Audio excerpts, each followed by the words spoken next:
Anyone who's new to etc. or also to Cloud9 Conception, I'm Shelby. I'm a two-time prior egg donor, and I now have my own agency, of course, Cloud9 Conception.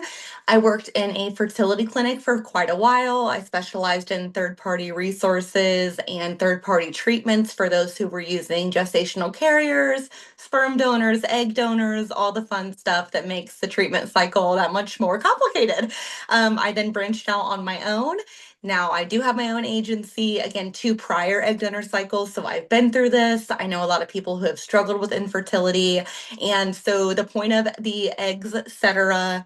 webinar is essentially to bring together some resources for that community of people who are currently going through treatment, have been through treatment, are preparing for treatment, or are trying to conceive on their own. And today I have Kimberly. Kimberly, do you want to give a little introduction for yourself? Absolutely. Well, yeah, I'm Kimberly. I'm Kimberly Cole. I'm a licensed mental health counselor, licensed professional counselor. Just depends what state. I am licensed in 7 states. I am a military spouse. That's why I have so many. That's why I have my hoarder collection of licensees. And so, so kind of with that, the states I am licensed in: Colorado, Florida, Indiana, Michigan, Louisiana, Texas, Wyoming, and I might be missing one. No, I think that's it. I think I got them all in Michigan. In Michigan, that one I might have missed. But yeah, I'm a board certified counselor. I've been in the field for well over a decade now. And they kind of get into the world that I am. I have a very unique background, to say the least. And so, I originally got my master's from Butler University in school counseling, got the mental health counseling endorsement as well, double with that over 10 years ago, and I can't even believe it's been over 10 years. It's wild. I started out working the school systems for about 3 years, but from my own infertility journey, I could no longer work in the school district after 3 years. It was too much for me on a mental health standpoint, and I knew it was time for me to spread my wings and fly. And at the same time, my husband joined the military, so it was the perfect opportunity for that. I was a volunteer grief and loss counselor off and on for about 4 years, during my graduate program and outside of my graduate program while I was working in the school system. I ended up working at hospice for 5 years, and so very extremely unique perspective on um, death and certainly like early demise and certainly with especially with new mothers that kind of are coming or they have an infant that they know is not going to thrive and ultimately end up passing away. So kind of with that though, again, 5 years at hospice and during that time I was still struggling with infertility myself. And so my Mhm. husband and I's journey ended up being about a decade of Wow. infertility treatment, including lots of medication cycles, time intercourse, and eventually IVF. And we had to do a few rounds of IVF. I've had failed transfers. I've had miscarriages during that process, and it's something about hitting you when you have IVF, miscarriage, and or a failed transfer, because all the stars should be aligned. But we'll Yeah. get into that a little bit later with Yeah. that. And something Mhm. about that really hits you more so than having previous losses during like in that infertility time. Uh, Mhm. so kind of with that, and I eventually about 4.5 years ago, I started working with Thalo Health, and they specialize. I did that after I ended up having my own miracle children after so much heartache in that process, and Thalo started to branch out, and Thalo, for those that don't know, they specialize in the psych consultations for intended parents, as well as the psych evals for egg donation and Mhm. surrogates, and personality assessment inventory screenings and things like that. And they do counseling as well. So I started out actually working with women and families more so on this realm of things about 4.5 years ago. And that was to give back to the community after my own infertility journey. And it was right when they started to really branch out nationwide and gather and try to make things more accessible for people. Mhm. And I was right there at the start of that. And I feel blessed every single day I get to work at Thales too. And it's just because I get to see all the impact and sometimes I get to see repeat surrogates a few years later, which is so Hmm. fun for me. It's amazing to see people's Yeah. full journeys. Phthalo's great. So, for those of you who are watching that are here because you plan on taking the egg donor treatment journey, all egg donors require a psychological evaluation, and Phthalo is a provider of that. So, yeah, no, they're awesome. We love them. We refer to Absolutely. them all the time. They're Yeah, and great. absolutely. And I always tell like when I meet with intended family, like intended parents, I always tell them like they're always it's natural to be worried, Yeah. especially if you're using uh egg donation, sperm donation, or even surrogates. Obviously, they're carrying your most precious being and you have to trust Mhm. them that they're it's going to be okay. Yeah. And I always like to let people know when they are getting their psych testing, it's not like a 10, 20 question checkbox. No, no, Uh-huh. no. It's an hour. It's Yeah. close to an hour of us asking them, drilling them with a whole bunch of questions and getting their psych history, their family history, substance abuse history. Even 10, 15 years ago, we want to know like, hey, did you smoke a joint 10, Right. 15 years Yep. ago?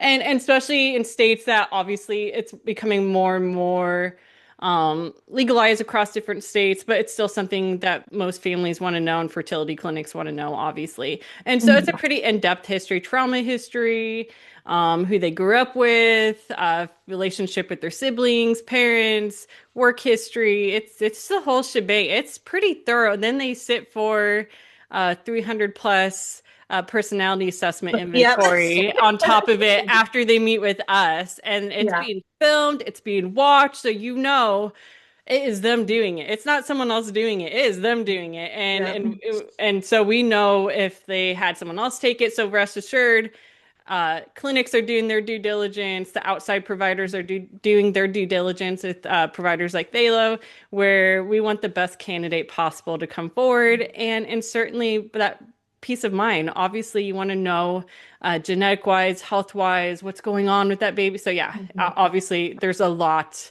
of thorough investigation before someone is officially deemed qualified to be an egg donor or a surrogate or sperm donor, all the shebangs there. So it is well vetted before they Yeah. even get to the point of clearance and the legality side of things and contracts are signed. And I love Um, that, and you and I have talked about this before, but it's so interesting to see the majority of people who work in this field have a history of their own. Absolutely. So whether you navigated IVF on a personal level and now you've branched into the professional realm of that. So I'm so glad that you're in this space because it's so needed, people who can truly empathize with what Oh my someone's going gosh, yeah. through. Yeah. Yeah, absolutely. And so yeah, I've been at Thalo, private practice for since 2022, and I started working at Partum Health. I do more on the maternal health side.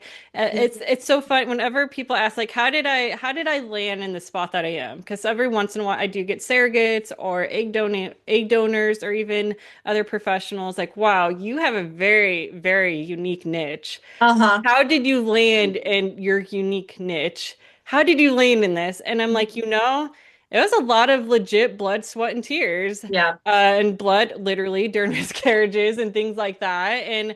And certainly a lot of tears and a lot of sweat when we're talking about all the hormones you get to inject into your body during the egg donation, like egg, not egg donor, but going through the egg retrieval process and IVF process. There's a lot of shots involved and a Mhm. lot of hormonal stuff going on. And then especially, I know the intended parents on here can certainly like vouch. A lot of them have gone through the fertility treatments themselves, and it is extreme roller coaster ride. So I tell them like, I know I had a lot of heartache to get to where I am, and it was all organic and like the dominoes effect. I didn't find, if you would have asked me 10 years ago, would I be able to work for a company like Partum Health that promotes women's wellness and promotes that accessibility for people to have Mhm.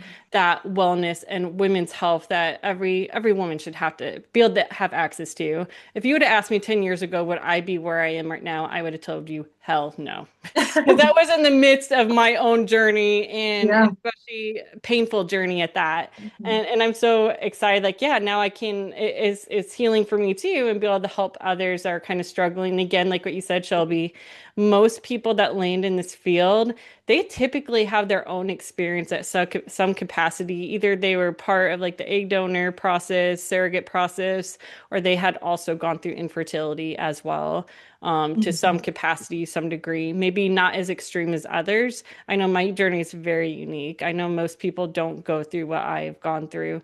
Mhm. And I recognize that. And I'm not trying to one up anyone or anything like that. And certainly would never one up like an intended parent, like during a counseling session or anything like that. Just everyone's journey is very unique.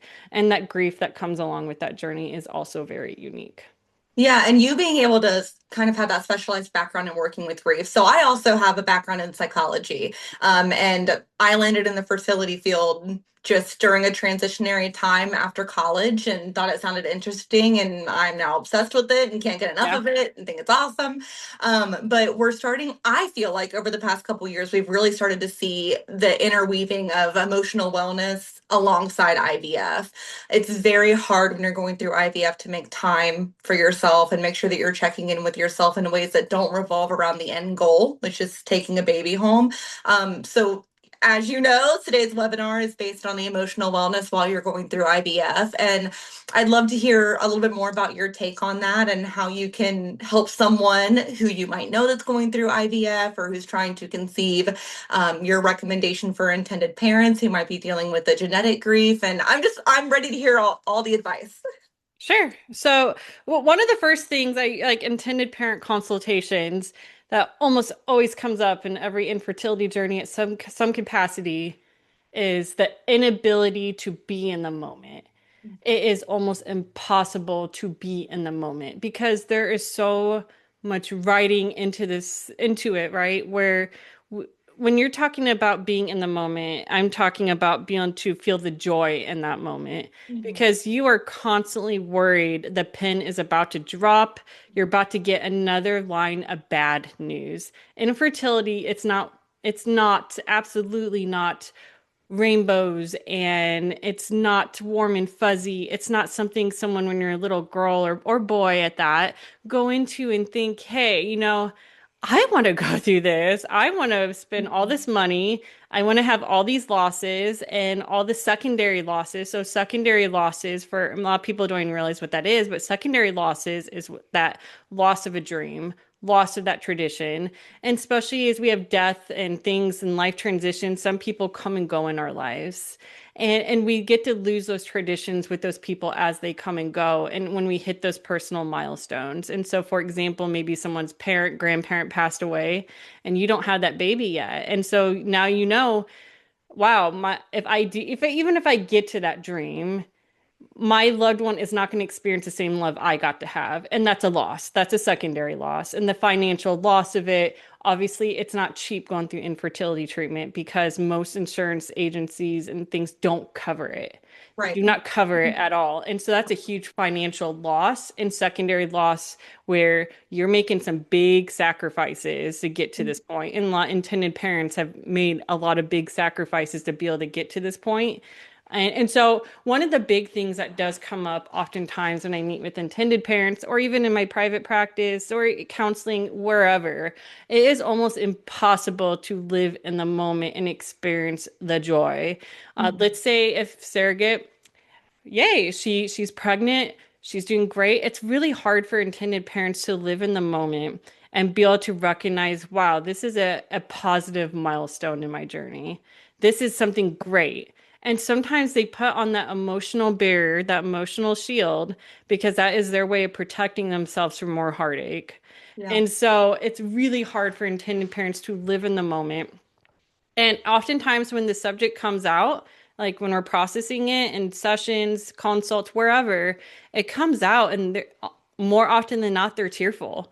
Yeah. Because you're like, you're right. I've never been able to live in the moment because I just assume the surrogate is going to have a miscarriage. I assume something's going to go wrong because I have not had one thing of good news up until this point. And Hmm. even when I get matched, I'm just going to assume the match is not going to work out. I'm going to assume something's going to go wrong in a legal standpoint, financial standpoint, something's going to go wrong. And so it's really hard for people to live in the moment. And I get it. As human beings, we're very pessimistic in nature. Most people, if I ask them to tell me three good things about yourself, you're going to sit and think about it for a minute. But if I tell you to tell me three of the worst things about yourself, worst qualities, you'll probably whip it out in 10 seconds. And Yeah. especially for someone going through infertility, because you feel like your body's failed you, you feel like the world has failed you, and you certainly have. And sometimes you get really angry at the world because you're seeing all these people, especially the holidays. We just got through the holidays. Yeah. And Yeah. you see Yeah. all the pregnancy announcements on the holidays, and you see all these little kids getting to open up their gifts at family members, friends, but you don't get to have that yet because your timeline is a little different than others. And that's the Mhm. big thing with when I'm processing things with people going through infertility. It's not that your timeline is different. It's just you're doing a different route to that timeline. And Yeah. it's not, it just looks a little different. And that's okay. That's okay. It's okay Mhm. that looks different. And like you said, Shelby, the end goal is it seems like it's a miles like a marathon away, Yeah. like you're nowhere near it. And so when people do get to that point of getting to that process of and you go through the stages of grief when you're going through infertility. You're going through the denial phase, like, well, everyone else can get pregnant. I think the doctor's crazy. Like, I don't Mhm. think they know what they're talking about. And then you go through the anger phase. Wow, I feel really pissed off. My body can't ovulate. I feel pissed off. I keep getting all these failed pregnancy tests. You know what? I feel pissed off. People are giving me advice I didn't ask for. Yeah. And especially people are so naive when they talk to people. They don't even realize like someone might be going through an infertility journey, and infertility impacts 1 in 8 couples. Yeah. And that's just like I'm saying this as a heterosexual couple, like 1 in 8. Mhm. Obviously, if you're in a same-sex situation, it's going to be a little different than that, Yeah. right? Yeah. From biology and whatnot. But they too can go through infertility struggles. Maybe the sperm quality isn't that great. Maybe the egg Mhm. quality isn't that great, or maybe the transfer just failing to actually be successful because something's wrong with the lining, and you don't realize it until you're 2 or 3 transfers in, and oh my gosh, Yeah. then they check it after there's been a few missed transfers or miscarriages or along those lines, failed transfers. But yeah, one of the biggest things is being in the moment. So I Mhm. always suggest doing mindfulness activities, and I know it can be a stretch giving yourself those positive affirmations because again, as human beings, we're very, very pessimistic. And so trying to be in the moment, whether especially if you're an intended parent, and this is not just like infertility. If you're going through like third party reproduction, you're intended parent, and you're using like a surrogate, you're using something along those lines. More often than not, the surrogates want to make this a special occasion. Yeah. They want this to be special for you. They're not doing this for them. They're doing this for you. And a lot of the Mhm. repeat people, almost 9 times out of 10, they say they come back because they just want to see the joy on the parents' faces when they hand the baby off to them, or they Mhm. see the baby in their arms for the first time. And that is the one experience they want to they will do it for all the shots, 9 months of pregnancy, just to see that 1 minute of the parents' joy on their faces. And Yeah. they're very special people on this earth. They're angels on earth. And Yeah. and they want this to be special. They want you to have the baby showers. They want to read stories to the baby. They want their kids to read stories to the baby and have those special relationships with the baby. And people go into this with good intentions. And if more often than not, you just got to ask. And the surrogate will probably say, yes, I will do it. And Yeah. so, but a Yeah. lot of times the intended parents don't really want to impede on them. They don't want to, they're trying to protect themselves because Yeah. they're just assuming the worst until the baby's here sometimes. And that's okay. That's their way of functioning in the moment. And sometimes that involves disassociation when you've had so much grief in your life. So I always tell people like, hey, try to do those mindfulness activities. I always like recommending ACT. So acceptance and commitment therapy. It helps people to kind of to live with those negative emotions and kind of diffuse those negative emotions. So that's me personally. I'm not saying there's another modality that isn't great for infertility. That's just what I've noticed over the years that works great. Russ Harris, The Happiness Trap is a fantastic, easy read for people. He has a beautiful British accent. He has his own website. And he does mindfulness activities on his own, Yeah. and they're free. Everything's free. And so please use those resources. He has a beautiful accent. and he walks you through the mindfulness things, and it probably sounds a heck of a lot better than I do in sessions. I always tell like, hey, if this wasn't your cup of tea, at least try it the British guy. He's great and he's very knowledgeable. He's written amazing books on like couples, and living with kind of that failed notion of everyone should be happy, and Yeah. because reality is we're not happy, and especially you're going through an infertility journey, you're definitely not happy. And I so, do have a question for you that maybe you can provide some insight on. So, one thing that, we know that IVF can be very hard on relationships. It can result in oh marriages. gosh, yes. Oh my There's a lot that can gosh, hurt. yes. So, if someone is in a, marriage and they're pursuing this as a co-parent with someone, do you recommend, or do you have any opinion on whether or not it's better to a kind of approach the situation of counseling as a team, or do you think that it's more beneficial to do this separately? Whenever I do couples and individual counseling, Okay. whenever I see couples, I tell them you 100% need your own individual counselor because I'm counselors to both y'all, not just one Yeah. of you. Yeah. And Yeah. and obviously you're going to say things a lot different in front of your partner than what you will in private. And Hmm. and sometimes and I'm just talking about heterosexual couples, males oftentimes feel like I can't talk to my partner about this because I'm seeing her physically in pain. I'm seeing her Yeah. physically feel like her body's failing her. I'm seeing all the physical things happening. And so Hmm. they're not trying to one up her. And so they just keep it in the inside. And Hmm. then they end up internally suffering because they don't know how to process it in a nice, healthy outlet. And then the female, of course, they're going through all those shots, all the hormones, and then every month seeing like both people obviously are seeing the failed pregnancy test, but it's something about when your body's physically not doing what's genetically supposed to do is very hard. Yeah. Um, Yeah. and I know you wanted to talk about like genetic loss, like especially going through egg donation, and that does come up too a lot where people feel like they lost a sense of themselves and lost a sense of their identity of themselves. And every family, it's kind of like a unique puzzle, right? And every puzzle has unique pieces to that. And luckily now, and especially this day and age, puzzles look so much different now Hmm. than they did 20, 30 years ago. And this technology wasn't. And it doesn't matter if you believe in faith and whatnot.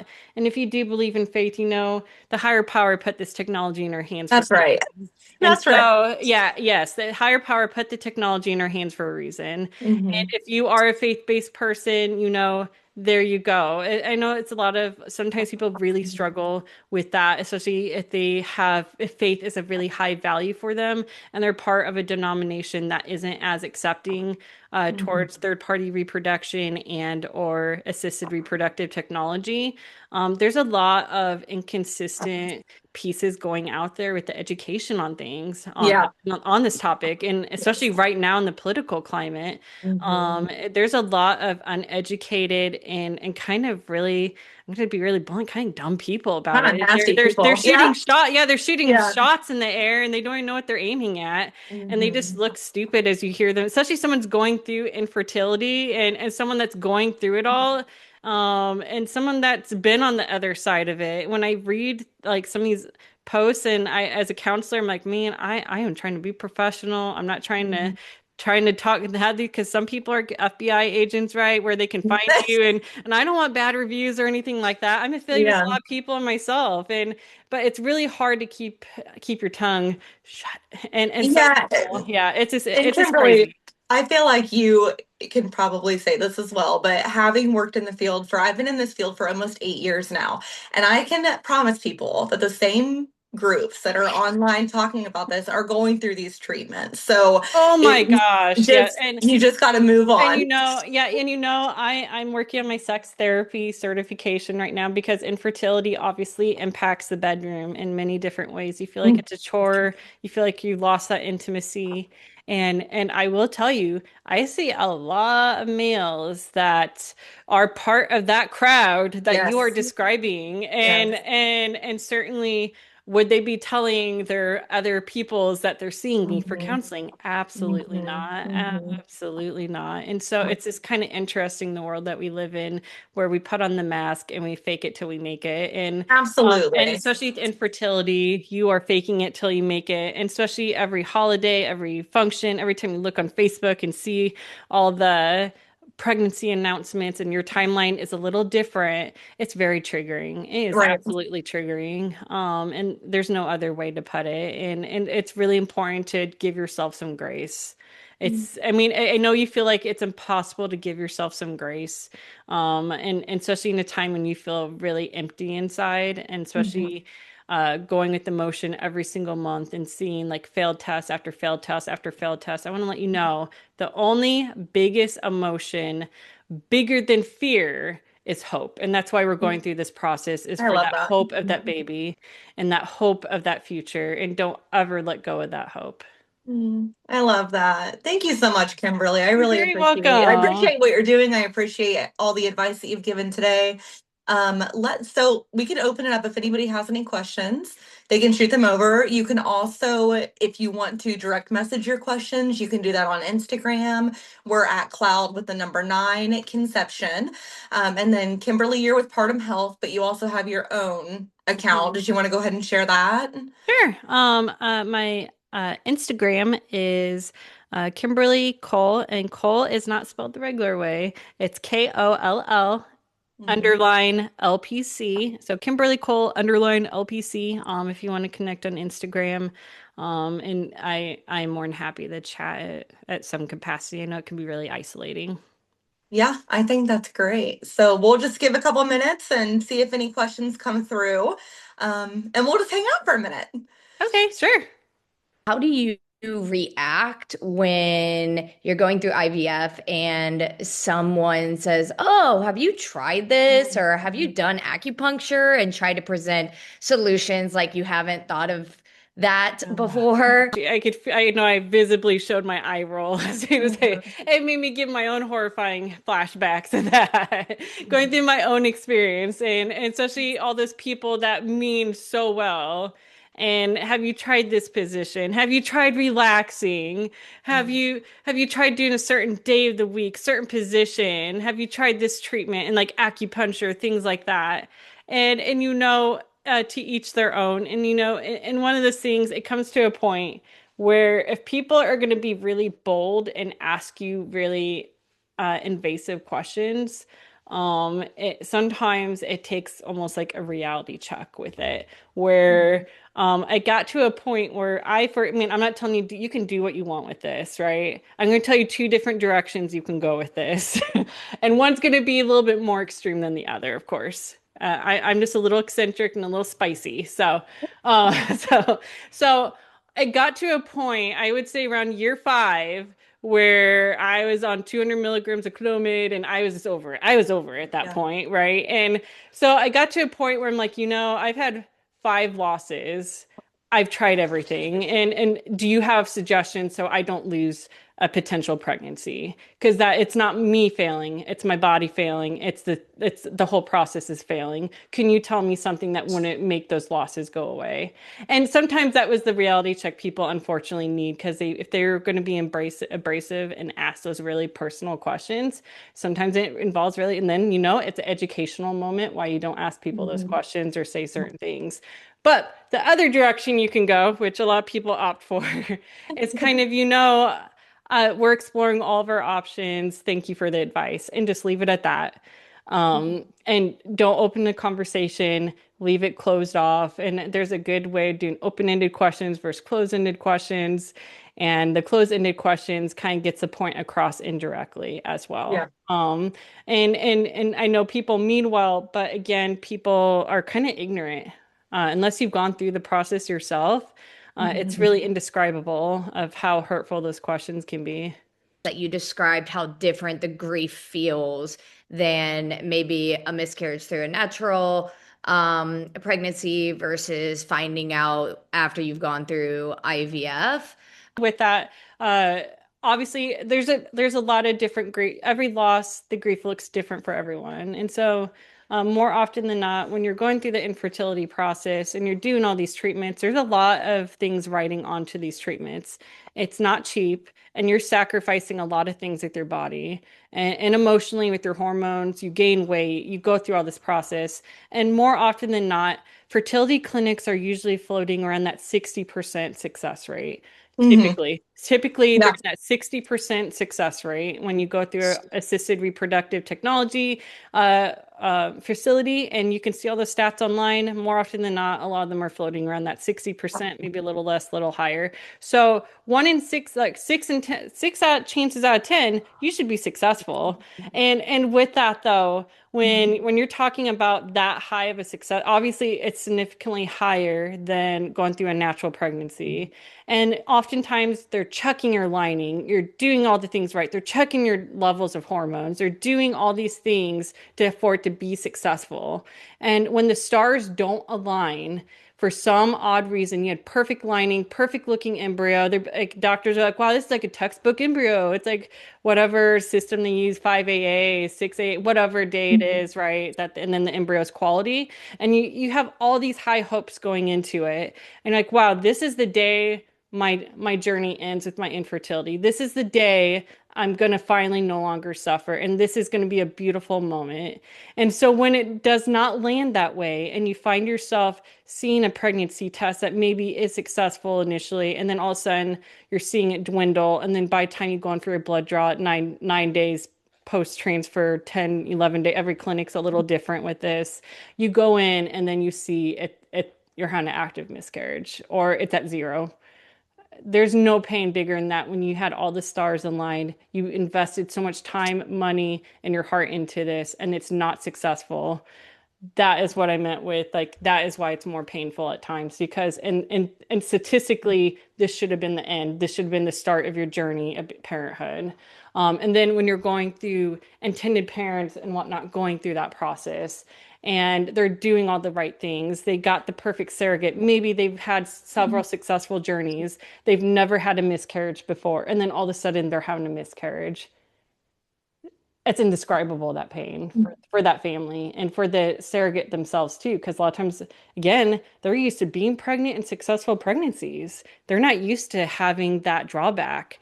And so that's why I meant with like, yeah, it's a lot. It's pretty, not saying any loss isn't horrible. I've had horrible losses. I've had over 6 miscarriages, and then not including a failed transfer or the um, miscarriage I had with that transfer. This is a 6 on their own. And going into those, I guess it would be 8. So kind of going, every loss takes a little bit more and more out of you, and it takes a part of your identity away when you're going through those losses. You will never be the same after those losses.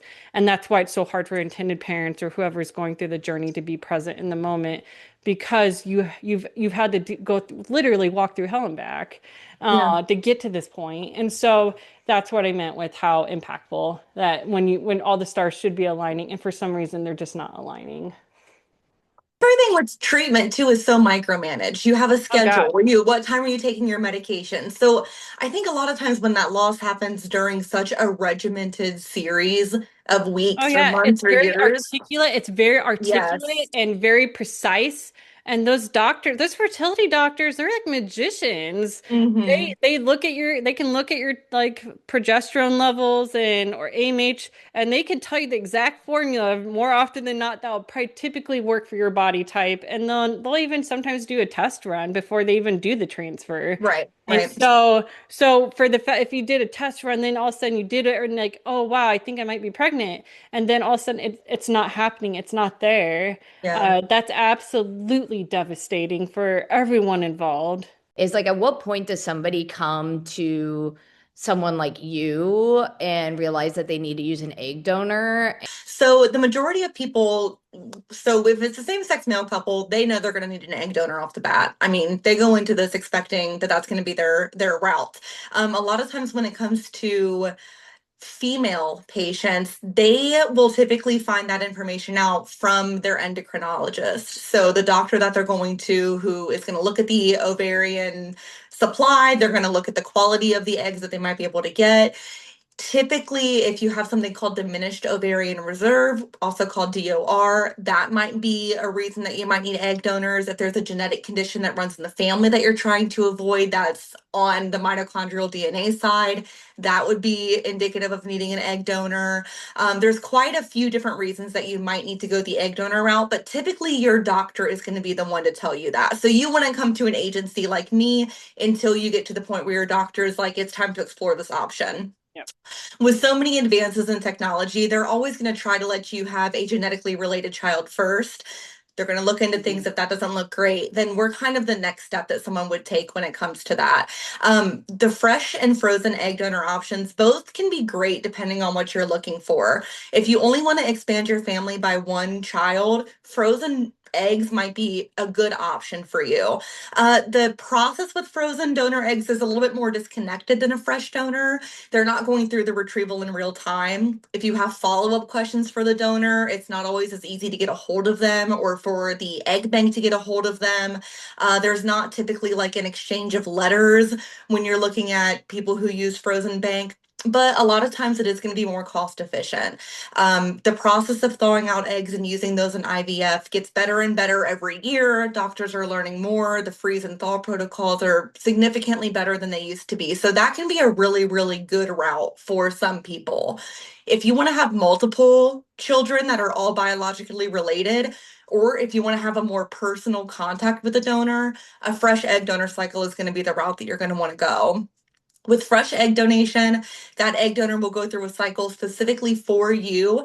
And usually, all of the eggs that that donor produces and is able to be retrieved will go to you for your treatment. So you're looking at usually a larger number of eggs that you can work with and a larger number of embryos at the finish line.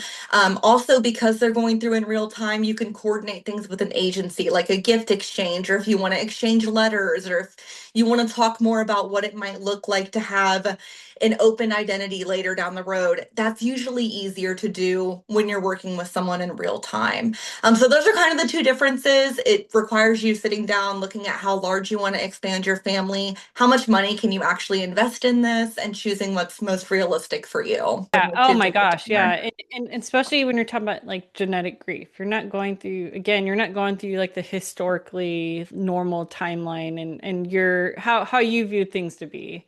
And so a lot of people sometimes there's obviously it's a downfall. The kiddo is not going to be like genetically yours. But there is so many different ways that one can be a good mom, good dad, and it doesn't necessarily involve biology Yeah. and it's about the nurturing and that. And clinics do a really great job at helping people match those preferences that they want with the parents, like potential health stuff kind of going on, occupation, like they'll put a really great match that works with your family. But obviously there is some grief with that because you're losing a part of your identity with that. And I highly suggest going to individual counseling, maybe even couples counseling to kind of process that a little bit. Using that, I use ACT, acceptance commitment therapy, kind of help you process with those negative raw emotions you might be having in a healthy way. And kind of process that grief in a good way, in a nice, healthy outlet. And it's perfectly natural. Even like Shelby said, same-sex couples even go through it. And it's part of having that baby not be genetically yours, but it doesn't mean it's not yours. It is still your baby. Just like how my Saint Bernard behind me, right?